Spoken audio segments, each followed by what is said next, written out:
Most of my growing up, school, postgrad was done in Pune. And that's really where my heart also lies. I did my MBA from SIBM. I was also a CET Maharashtra merit holder. Have over now about 17, 18 years work. It's largely been a marketing professional. I started my career with a management consulting firm. But what a management consulting really gives you is an exposure to sit across and understand a very macro view and challenges that the CEOs and CXOs are really facing, because you're in boardrooms with them and grappling with real organizational or business challenges. So thereafter, a large part of my career actually has been with the Times of India group. So I joined them in their financial services division called Times of Money, and very revolutionary in a lot of ways, because we were India's first pioneering online remittance solution. So when I'm talking back in 2003, 2004, when internet itself was very nascent, and the challenge was really about convincing clients who were NRI'S, who are sitting overseas locations in US, UK, to convince them about a platform which is A, internet enabled, B, we were a non-banking entity ourselves, right? We were part of a media group. Again, largely been a marketer, so done the entire spread of marketing, ATL, BTL, consumer strategy, exhibitions, press conferences, PR, Copcom, CEO profiling, awards, speaker opportunities, you name it, have experience in all of it. It was a very interesting stint again. What happened was that the CEO of the company actually decided to go entrepreneurial. And he pulled in 6 of us from Times of Money. I was one of them. And we started a separate legal entity, but it continued to be investee company of the Times Group. Decided to invest into this new legal entity called ARTHA. Looking back in my career and experience, this was the most exciting phase. The energy was palpable, who had sweat equity, so it was literally like your own baby. So, very, very exciting journey. For the long time then, I was heading marketing for ARTHA Property, launched over 50 residential projects, predominantly in South India. I was again there for about 5 years. I think by then I had started to become very I found the entire real estate marketing piece quite mundane. I had a very frank chat with my boss, and I said, there's a part of me that actually wants to move out of ARTHA Property. I interviewed with the shareholders again, and that's how I was offered the innovations role. So I moved within the Times of India group, but I moved this time to the parent brand, the BCCL, company, and I joined their Times Response division, which is really the bread and butter, the revenue engine for the group. This was the first time that I joined from a very startup, nimble, agile, flat hierarchy, entrepreneurial driven kind of an ecosystem and culture, to a very large group, where you had an ecosystem of 10,000 employees. You had a national, the canvas was so huge because you were spread across, the length and breadth of the country. I had a good time playing around with different formats of innovation. So I've done fragrance issues, where while the newspaper is getting printed, we would spray the fragrance of a deodorant brand or an incense stick brand or a coffee brand, right?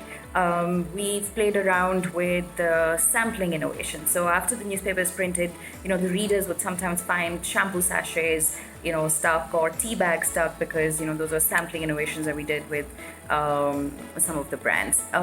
We played around with the type of paper. So typically what you get is a standard newsprint, but for some of the marquee launches, like for instance one of the Lodha, they had launched one marquee project in Bombay, the World Trump Towers. We had actually launched a metallic glazed jacket. I'm the reason why the front page Times of India actually in peak festival time would come to page 7 or page 9, because jackets were an innovation. So we introduced jacket ads, and I rolled that out pan India, we introduced vertical flaps. So, you would find sometimes the flap is on the front page was, it's a half flap or a vertical flap. Augmented reality. So Times Alive back then was an innovation in itself. So what that enabled you to do was, if there was a static ad, you could take your mobile phone, smartphone over the ad, overlay it, and it would pick up the code, and the static 2D ad would suddenly come alive on your smartphone as a TVC. Or you could suddenly take the reader from a passive one-way communication to actually taking the reader to a landing page where you could capture the lead. Yeah, so that was at Times.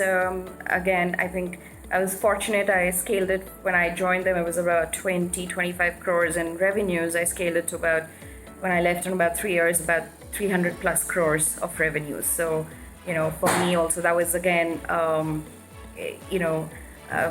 personal learning that yes, I can also do sales roles and revenue roles. Typically as a marketer, you have your accent more towards telling brand stories and journeys than on the revenue side. I picked up the Times of India, the Chairman's Award for exemplary performance in just 2 years of being there, which is thereafter I joined EDELWEISS Group. That's where I am currently. I head the corporate marketing for the group here.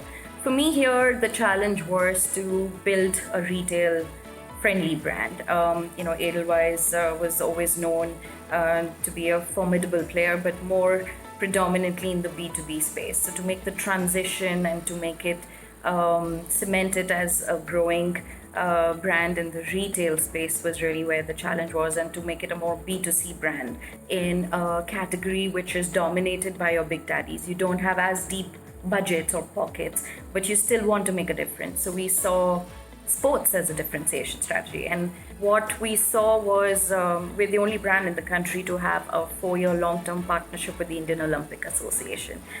We deliberately chose non-cricket and alternative sports. We deliberately chose Olympics and the team as the differentiator, whereas most brands typically go towards cricket in terms of endorsements or signing on brand ambassadors.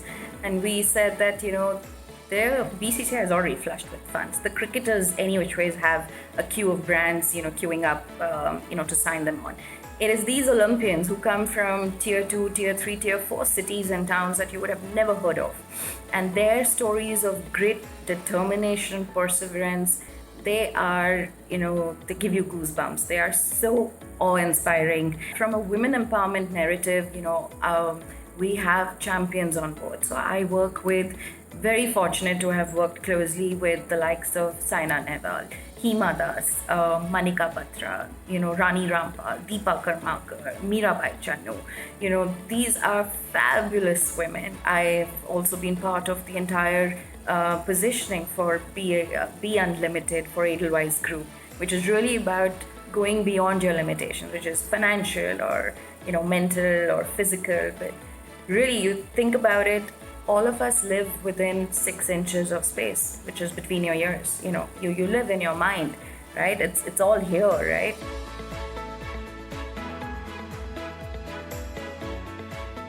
This is truly a historical event, right? This is what future generations will read about in their history textbooks. I think what it has forced us to do is a myriad of things. One is to take a close look at what is necessary and what is discretionary. In terms of sectors, we all know there are a lot of sectors, including, like you rightly said, travel, hospitality, leisure, when you talk luxury, real estate, and all the ancillary industries connected with this, right? They've all taken a huge beating. There was a time until 2 years ago when we were talking, India, going to be like a 5 trillion economy by 2025. There was that high. Our GDP was close to about 6.5%. Now, our GDP degrowth is so steep, and the decline is so sharp that you're going to be growing at about 3.5%.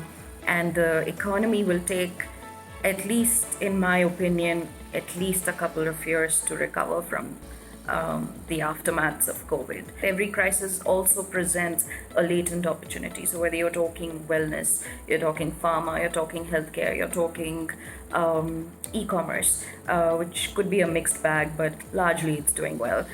Whether you're talking even on financial services, especially on the insurance side. Suddenly, people today are a lot more cognizant of taking insurance policies, both on the health and on the life front, because you want to protect your loved ones and you don't know, in terms of any unforeseen or uncertain circumstances.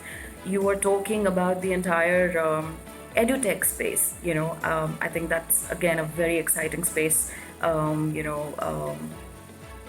That has come up and mushroomed because suddenly the entire ecosystem from a classroom-based learning is now, changed to an e-learning, environment. And you've been forced to do that, but, kids have adapted to it.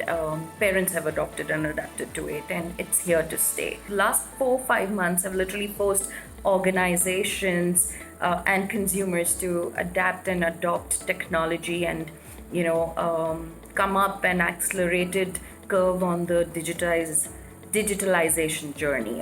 We have done a 3-day conference completely online. So I think, there are new learnings, there are new benchmarks that are being set, and most organizations, they're already doing that, but will continue to do so for a few more quarters to come, which is going to be largely pronounced cost conservation measures. Even for us, it's more the skew and accent is towards advocacy, building engagement with your current ecosystem of stakeholders, driving organic campaigns, using your employees and ecosystem of influencers to be the best brand ambassadors for your brand, and the entire shift from a marketing standpoint is on brands, to be a lot more responsible, a lot more sensitive in content, a lot more genuine, authentic, and empathetic. You cannot be seen as, especially in a time like this when, the world is grappling with, very dark, depressing forces, very gloomy forces, right? Whether it is, illness or, death or financial crisis or job loss or, unemployment or, there are industries which are crippling. At the end of the day, these could be your friends, your family members, your network, which is getting impacted, right? So you have to have a very strong and a genuine tonality of compassion and, a higher sense and accentuated sense of purpose. This is the time I think most organizations and brands and marketers and us as individuals need to show a more humane side.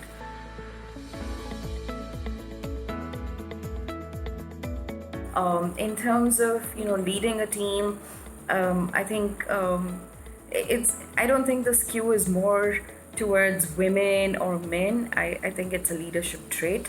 It's got very little to do with gender, and it's got more to do with your leadership skills and set of values.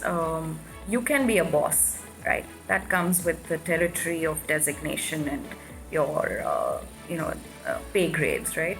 But you can't always be a leader.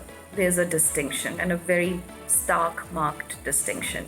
So I believe that for me, really, I have always been genuinely, truly invested in my team. I genuinely believe that to the extent that they grow and they develop, I'm only as good as my team. It's about taking initiative. It's about being proactive. It's about trying. For me, in the team, what I tell them is that don't come to me with problems. Try to come to me with problems and your suggested solutions.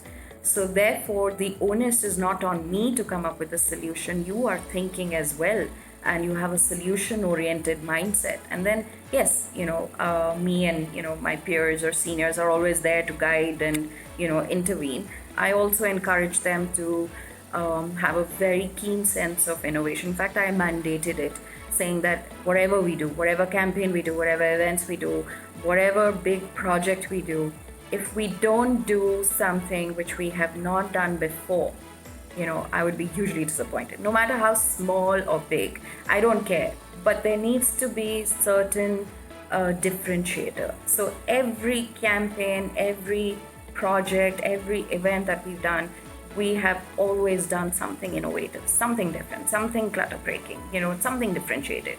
So it forces the team to look out for out of the box solutions and thinking, right? It forces you to do something which is out of the ordinary. We are more than just our designations and titles and pay scales and where you work and at what level you work. We're people, they're human emotions. So I think you have to be very cognizant as a leader and be empathetic and genuine about the bond, and that you're working with people. Have mutual respect, have a sense of integrity, but also have very strong expectations in terms of that work quality will not suffer. We can have our fun, we can go out, we can chill, we can we can be lax when we want to, but the work will not suffer in terms of deadlines and or in terms of quality. You leave your signature over every assignment that you do. So therefore excellence then becomes a force of habit, not something that is forced upon you, but it is expected, and you do it because you are invested in it and you are growing through it.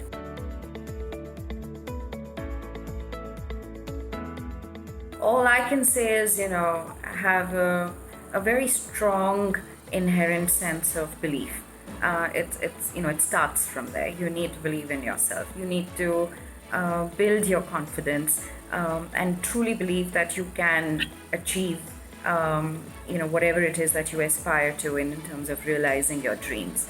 And like I said, it's about really where excellence becomes a way of habit and not something that you're forced to do. But every task that you take up, every assignment that you take up, you have a certain benchmark of quality that you put for yourself. Whether it, your boss or your organization expects it out of you or not, regardless of that, so that you are then you stand for a certain benchmark of quality and a certain benchmark and rigor of thinking that you bring to the table. I would urge you to be very open to forging relationships, because ultimately you're dealing with people, right? Make the connects, network, make friends out of, and build truly deep bonds, whether it's your co-workers, whether it's your seniors, whether it's your agency, channel partners, your clients. It's important to have a human people connect. I think it's also about upskilling yourself, especially now. My generation, I guess, was a lot luckier because, the digital journey was not so accentuated while we were growing up. But today, if you are just starting out early in your careers, there is just so much to grasp and grapple because the landscape itself has changed. So keep investing in upskilling yourself, in learning, in reading a lot. That is the other big differentiator in terms of building yourself as a good leader.